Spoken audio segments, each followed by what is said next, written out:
We are at the 2025 ACI African Conference, hosted under the theme Powering African Airports for Strategic Growth. Stay tuned as we get to interview various experts in the aviation sector who will be giving us more insight on some of the developmental agendas that are supposed to be put in place in order to grow the aviation sector in Africa.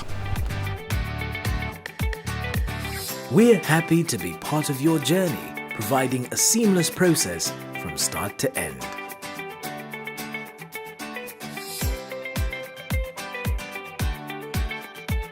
Good afternoon, viewers. My name is Justin Perry, and right about now we're at the 2025 ACI Africa Conference, which is being hosted by Zambia, and I'm joined by Zambia Airport Corporation Limited Director Airport Services, Harriet Angetili. Thanks for joining us. Good afternoon, Justin, and I'm happy to be here. Good afternoon, viewers. So you were recently elected as president for ACI Africa under Safety and Technical Committee. So we just want to get what that position means to you. Well, thank you so much, Justin. Like you rightfully put it, I have just been elected president of the Safety and Technical Committee for Africa. And it's such a prestigious appointment, not just for me as Harriet, but for Zambia Airports Corporation and also for the nation of Zambia, because this gives us a chance and an opportunity to sit around the table together with decision makers in Africa as we try and find solutions to our African problems. And this appointment also means that as the president of the African region, I'll be able to represent Africa at the Global Safety and Technical Standing Committee, where I will now be reporting on the happenings in Africa at the higher level, where decisions are made, recommendations are made, which ultimately end up being considered as standards.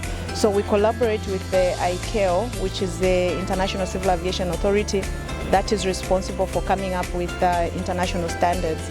So yes, I'll be able to be at a table where we are going to make recommendations to the Civil Aviation Authority. So it's such a big responsibility for me, but I carry it with a lot of grace and pride, because not only is it coming to Zambia for the first time, but also I'm female and I have a lot of young girls that look up to me. So I guess they also are seeing it as a possibility, because they can actually look up to me and say this is also something that they can do. So yes, I'm very happy that I was elected president. It's good you've mentioned that your new role comes with responsibilities.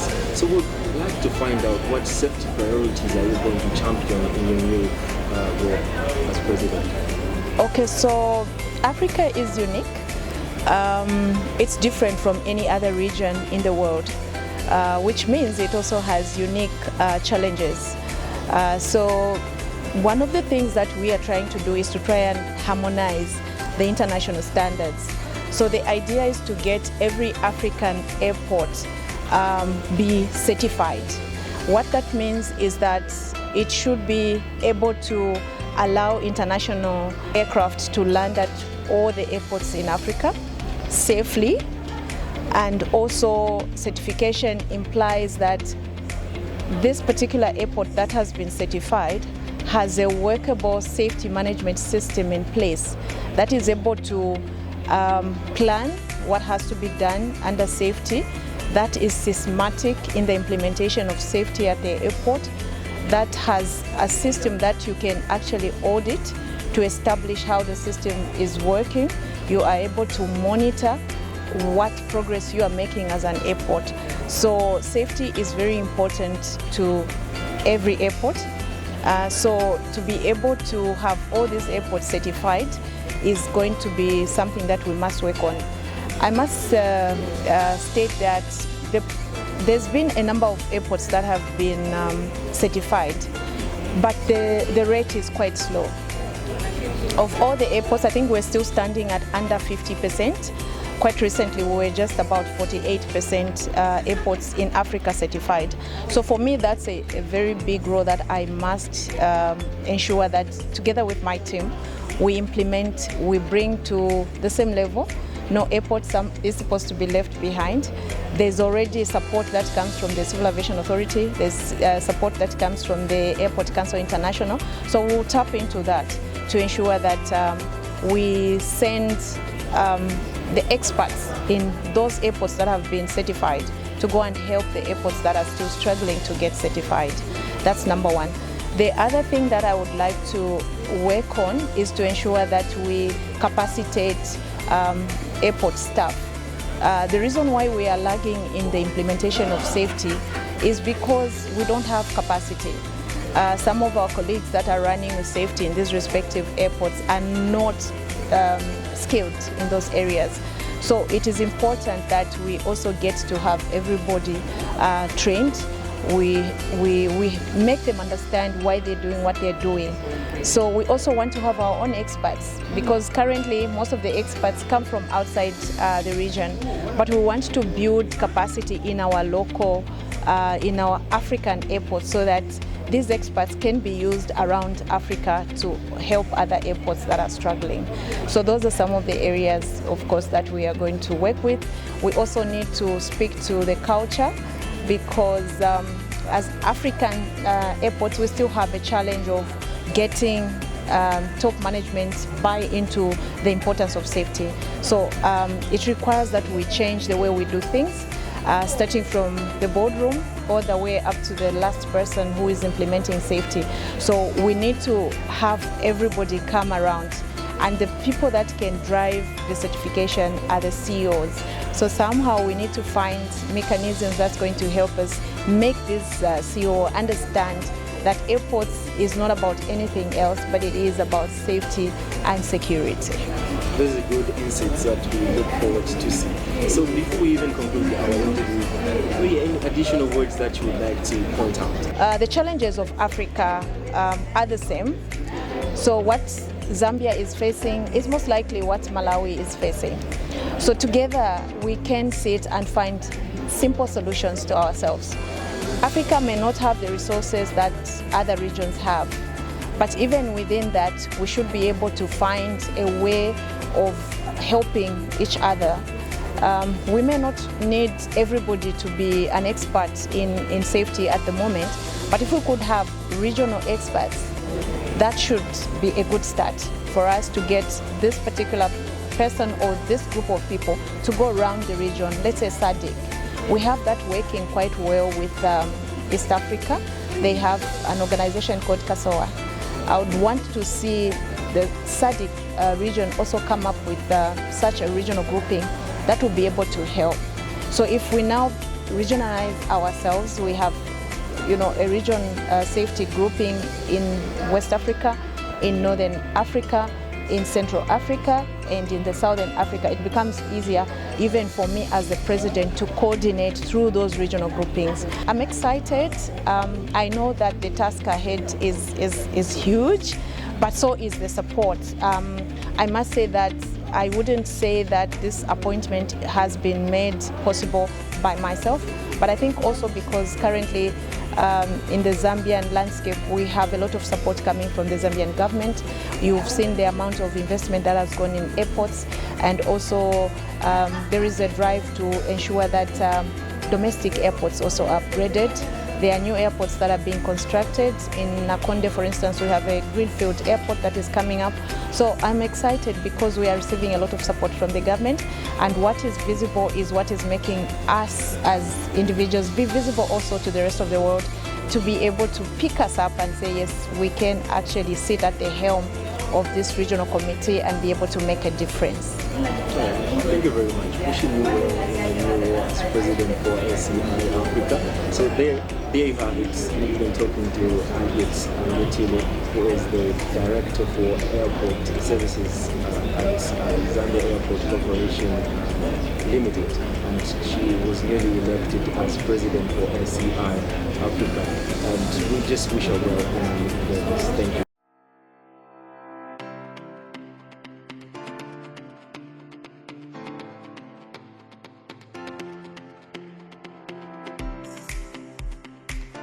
One has to realize that Zambia doesn't operate in isolation. We all have very similar problems. When I listen to my fellow CEOs talking, they have similar sort of issues as we do. So there's a lot that we can learn from each other. And these sort of platforms give us that opportunity, not just at the CEO level, but at every level to interact, learn new things, new ways, benchmark, have the best practices in the industry, learn about completely new technologies that are available, where we have our partners even participating in exhibitions, so we can listen, we can learn, and we can continuously improve as an airport. So that for me was among the biggest takeaways. I also like to say that we're one big family as Africa is concerned. There's a lot of goodwill. People want us to succeed. So if we tap into that goodwill, our fellow African regions who are a lot more developed are willing to help in our journey so that we don't go through the same pains that they went through. And we will get there a lot quicker. You don't have to really reinvent the wheel. The information is available. ACI is there to support us, and they have a wonderful team that supports us. So we just need to ask for the help in the right places, and we can reach there. Our dream of realizing to become a hub and all that, we can actually fast track that if we learn and listen to people. And we don't have to go further than to learn within the continent itself. I think during this conference we've listened to a lot of different speakers, we've learned a lot. It's all well and good going to a conference, but the conference has no meaning if we don't learn from it. It's a question of now implementing. We decide what is most suitable for us as an entity, and how do we improve our infrastructure, where do we go from here, how do we innovate, how do we improve our staffing competencies, all these, and that's the most important part of it. We have learned, we have heard, we have listened, and now we have to go and execute and implement. And that's where a conference like this will have a much more meaningful impact on us if we actually go and implement and take the learnings from here and go out there. We're proud to keep you safe.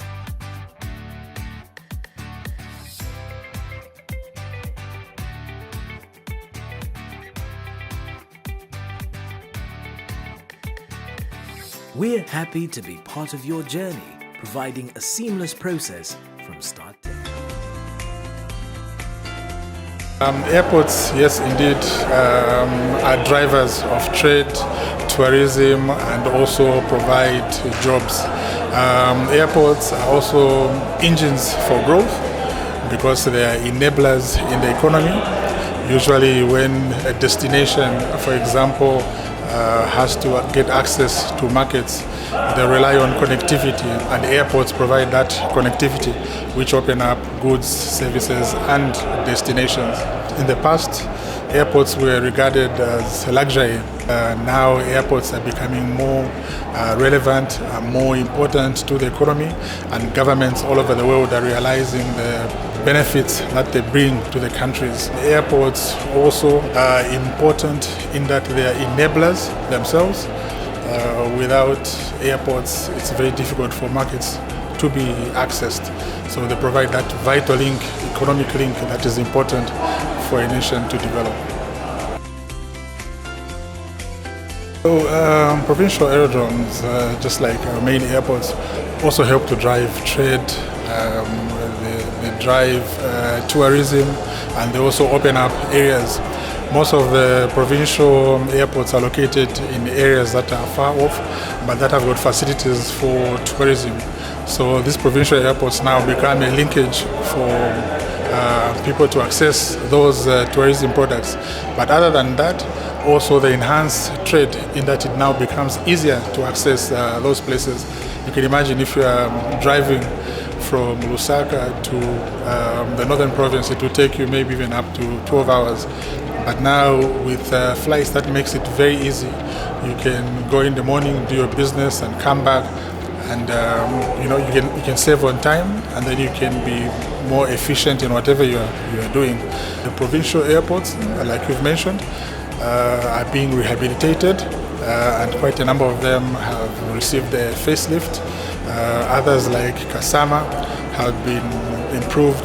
They even have now lighting, which means the airport can operate more than just during the day, but also in the evening, which increases their efficiency and their availability. Other than that, also provincial airports, I think, are part of a value chain, regional and national value chain, which contributes to adding value to the various products that this country offers. Well, I'm sure you've heard the government saying that Zambia is actually land-linked and not land-locked. So that gives us a lot of opportunity to have access to markets around us. We've got 8 neighboring countries. Those are already natural markets for us as a country. And also, you might also want to know that Zambia is a 2-hour flight with most of the major countries within the region, which makes it an important hub for us. The government has been emphasizing the point that we want to create Zambia to become a hub in the southern region after South Africa, and we believe that we're on course to achieving that. We've seen the infrastructure that the government has put up. There's a new airport in Ndola Greenfield Airport. There's expansion of terminal in Lusaka. Also, a couple of years ago, we also extended a new terminal in Livingstone.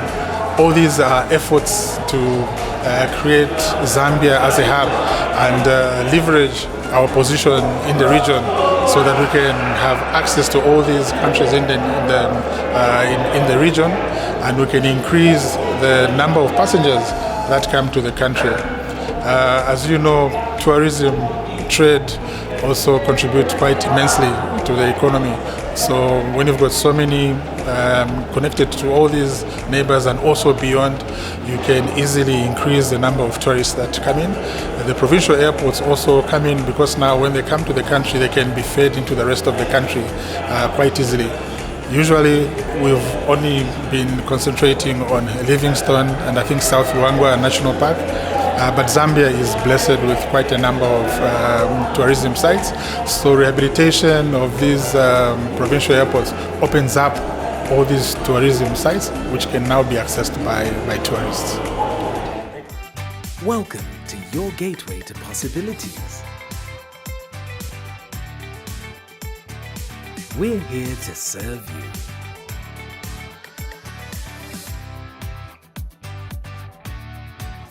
We're proud to keep you safe.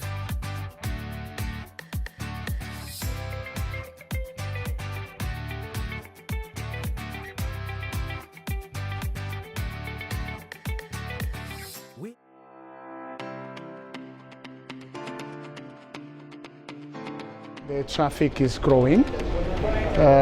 We are almost at the level we've been in 2019. But still we are not happy because with the current level of traffic, the airport hardly can make profit because most of them, beside small, they are still having traffic very low, below 1 million passengers. The threshold of an airport to become profitable is around 1 million passengers. Even here in Zambia and every places in Africa, and more than 85% of airports are having traffic of about 200, 100, 300 passengers, which is a very low number. We need, as industry, airports one side, airline other side, and all other companies and entities who interact in the aviation industry. We have to sit down, discuss about how to grow the number of traffic. And it should not be seen just as a way how to make money and be profitable. It must be understood that it should be our obligation to make Africans fly. Africans should fly. Currently, more than around 95% of Africans, they can't afford to fly because flying is very expensive.